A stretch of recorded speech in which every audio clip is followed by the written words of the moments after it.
C'était il y a un peu plus de 6 mois. L'Algérie tout entière laissait exploser sa joie. L'équipe nationale venait de se qualifier pour le Mondial 2010 en Afrique du Sud. Le retour des Fennecs dans l'arène mondiale du foot après 24 ans d'absence. Pour les Algériens, une immense fierté.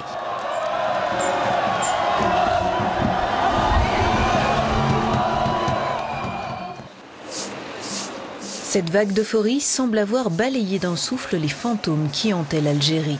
Une aubaine pour le pouvoir en place et sa politique de réconciliation nationale. Une aubaine aussi pour ceux qui vivent de cette passion pour le ballon rond. À Alger, dans ce magasin au nom évocateur, les couleurs nationales rapportent gros. Un maillot de l'équipe nationale se vend 2400 dinars, un peu plus de 26 €.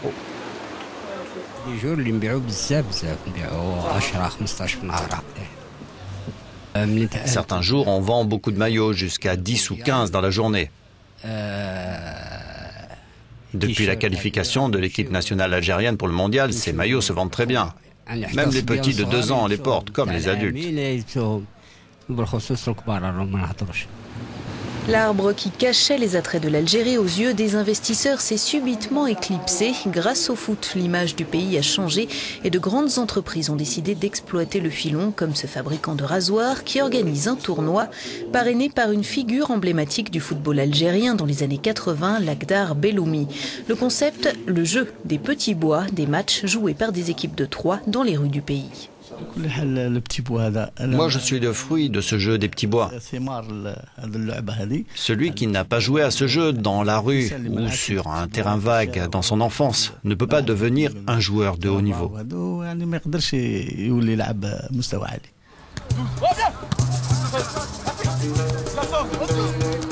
Un niveau retrouvé notamment grâce aux joueurs professionnels qui forment l'essentiel de la sélection nationale.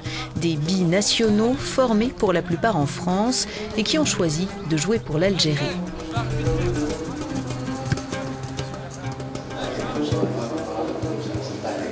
Pour en savoir plus sur le secret de ce succès retrouvé, nous avons interrogé le rédacteur en chef du journal spécialisé Le Buteur. Plus qu'un secret, c'est plutôt une stratégie de la Fédération algérienne de football qui consiste à essayer de convaincre les joueurs binationaux évoluant dans les meilleurs championnats d'Europe à opter pour l'Algérie. Et après quelques tâtonnements au début, maintenant les résultats sont là. Cette politique-là, elle a porté ses fruits. La liste des présélectionnés pour le mondial ne compte que 4 joueurs locaux, signe du faible niveau du foot local. Le passé récent du pays y est pour beaucoup.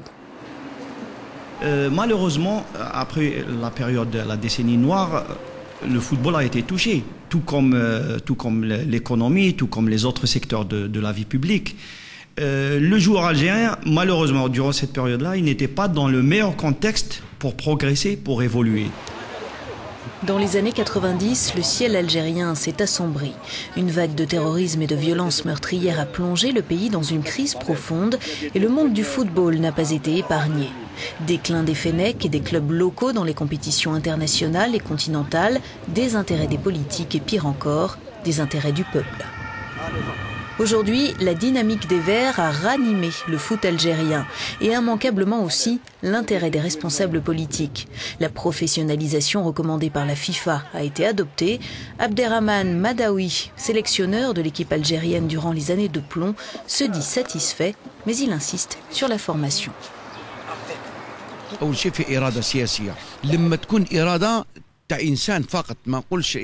Tout d'abord, il y a une volonté politique. Et quand la volonté existe, pas uniquement d'ailleurs du côté de l'État, tout est possible. Il n'y a qu'à voir ce qu'ont fait certaines associations pour la formation des jeunes, comme FemFoot, qui s'active depuis 10 ans déjà. En plus, quand un président de club s'occupe de la formation des jeunes, comme cela se fait au club du Paradou à Hydra, où les frères Zetchi ont créé une école qui donne déjà des résultats, et qui, dans les 2 ans, donnera sûrement de bons joueurs, c'est encourageant. Avec de la volonté, tout est possible. Avec ses 27 élèves, l'Académie du Paradou Athletic Club a tout d'une grande dans un pays où ce genre de projet est rarissime. Elle a vu le jour en 2007 en collaboration avec les académies Jean-Marc Guillot. Ces enfants âgés de 11 à 16 ans sont sélectionnés après prospection à l'échelle nationale pour suivre une formation en internat. Étonnamment, c'est pieds nus qu'ils apprivoisent le ballon rond, quelle que soit la saison, pas par manque de moyens mais par choix pédagogique. C'est la marque de fabrique des académies JMG. L'enfant qui, quand il rentre à l'académie, fait à peu près entre 25 et 26 kilos.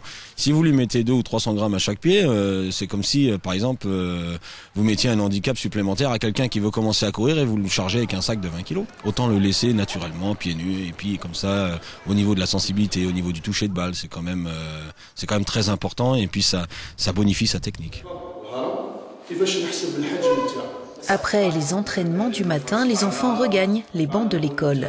Ambiance studieuse en classe de mathématiques. Alors, facile pour ces petits virtuoses du ballon d'arriver à concilier football et études? La réponse, c'est évidemment oui, parce qu'ici, le programme a été bien étudié. Il y a un temps pour l'entraînement et un temps pour les études. Mais j'insiste sur quelque chose qui risque de vous surprendre.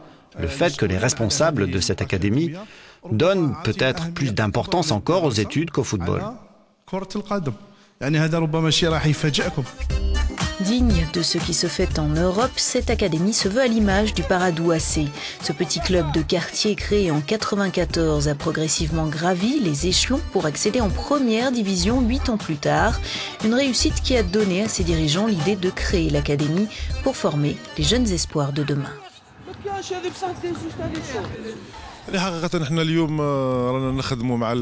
Aujourd'hui, nous travaillons avec des enfants qui ont vraiment un potentiel énorme. C'est une grande mission qui nous associe tous ici. Il ne faut pas oublier que former un joueur demande beaucoup de temps. 7 à 8 ans au minimum.